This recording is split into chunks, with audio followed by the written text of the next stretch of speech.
Hey nerds, today I'm gonna be yapping about my old biology teacher, so let's get into it.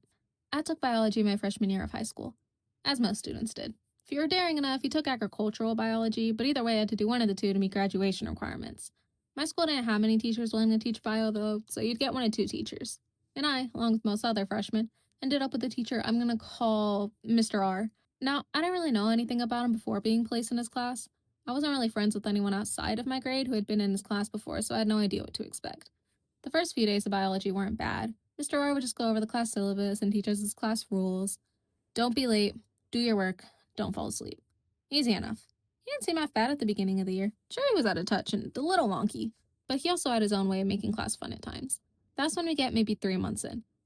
Mr. R did not take kindly to students falling asleep in his class.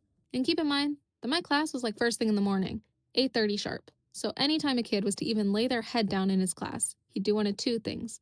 If you were lucky, he'd quietly tap you on the shoulder and tell you to wake up. But I think his favorite thing to do was loudly knock on the table with either his fist or something in hand to get our attention. And one fateful day, I fell victim to sleep deprivation. A little background to what I was like at the time.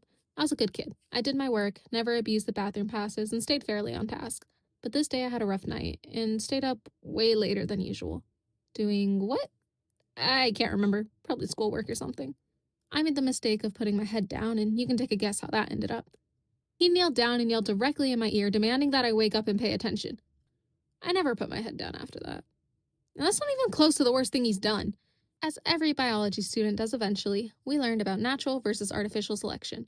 And if you don't know, natural selection is the process where organisms better adapted to their environment tend to survive and produce more offspring. And artificial selection is an evolutionary process in which humans consciously select for or against particular features in organisms.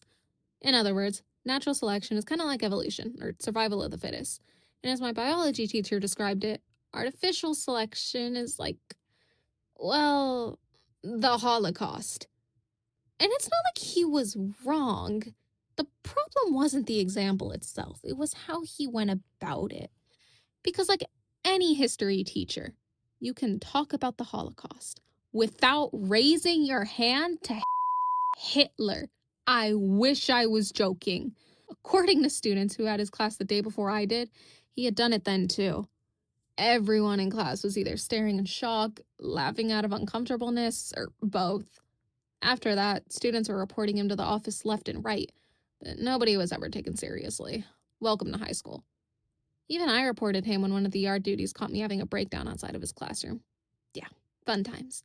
For context, I was dealing with a lot of anxiety at the time, and Mr. R, who has never heard of a bad day, or morning, called me out continuously for not paying attention in a dead silent classroom.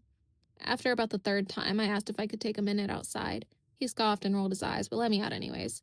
I went to go sit down by a bench on the opposite side of the school, where my favorite yard duty, I'll call Miss Alyssa, found me skipping class. She came up to me and I told her what happened.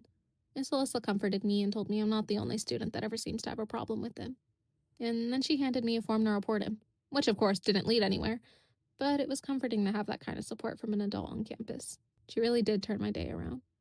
So maybe you're in high school right now, or middle school, or even college, and you have a teacher or professor you just can't stand.